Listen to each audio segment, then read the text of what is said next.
ఈ రాత్రి మనం ఒక దేవుని యొక్క వాక్యాన్ని ధ్యానం చేద్దాం. నాతో కలిసి యెషయా గ్రంథము 26వ అధ్యాయము 3వ వచనాన్ని మనం ధ్యానం చేద్దాం.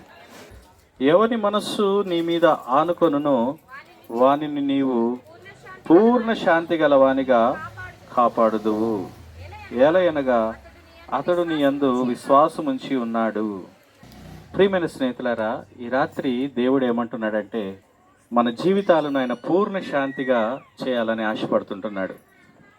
ఈ లోకంలో మనిషి జీవించడానికి కావాల్సింది శాంతి, సంపూర్ణమైనటువంటి శాంతి, పూర్ణ శాంతి గలవానిగా చేస్తానంటున్నాడు. ఈరోజు శాంతి కొరకు మానవుడు ఎక్కడెక్కడో ఎత్తుకుంటున్నాడు. బాగా డబ్బుంటే శాంతి దొరుకుతుంది అనుకుంటున్నాడు, కానీ శాంతి డబ్బులో కూడా లేదు. ఎంతోమంది కోట్ల కొలది ఆస్తి కలిగే వాళ్ళు కూడా ఉన్నవారు ఈరోజు శాంతి లేకుండా ఉన్నారు. కొంతమంది ఇంకా వేరు వేరు విషయాల్లో వాళ్ళు శాంతిని వెతుక్కుంటూ ఉంటున్నారు. ప్రియ స్నేహితులారా, మరి గొప్ప పదవి ఉంటే శాంతి ఉంటుంది అనుకుంటున్నారు, గొప్ప చదువు ఉంటే శాంతి ఉంటుంది అనుకుంటున్నారు. ఎంత చదువు చదివినా చదువు శాంతిని ఇవ్వలేదు. ఉద్యోగం చేస్తే శాంతి వస్తుంది అనుకుంటారు, నెమ్మది ఉంటుంది అనుకుంటారు. ఉద్యోగం కూడా ఈ శాంతి ఇవ్వలేదు. గొప్ప పదవులు, హోదాలు, ఈ లోకంలో ఏది కూడా శాంతి ఇవ్వలేదు. కొంతమంది సహోదరులు వ్యసనాల్లో, త్రాగుల్లో శాంతి ఉంటుంది అని అనుకుంటా ఉంటారు.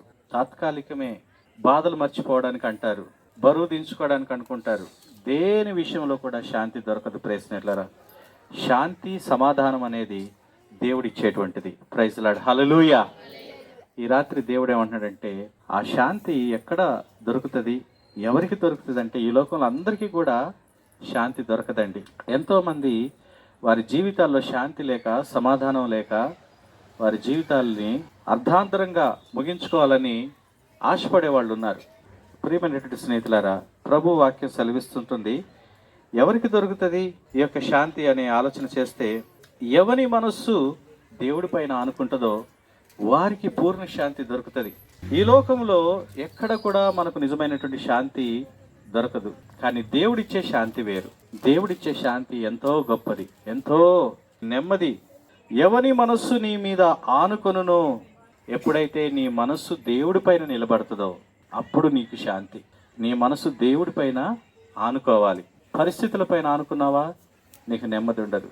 వస్తువుల పైన ఆనుకున్నావా నీకు శాంతి ఉండదు. దేవుని పైన ఆనుకున్నప్పుడు నీకు పూర్ణ శాంతి దొరుకుతుందని దేవుని యొక్క వాక్యం సెలవిస్తూ ఉంటుంది.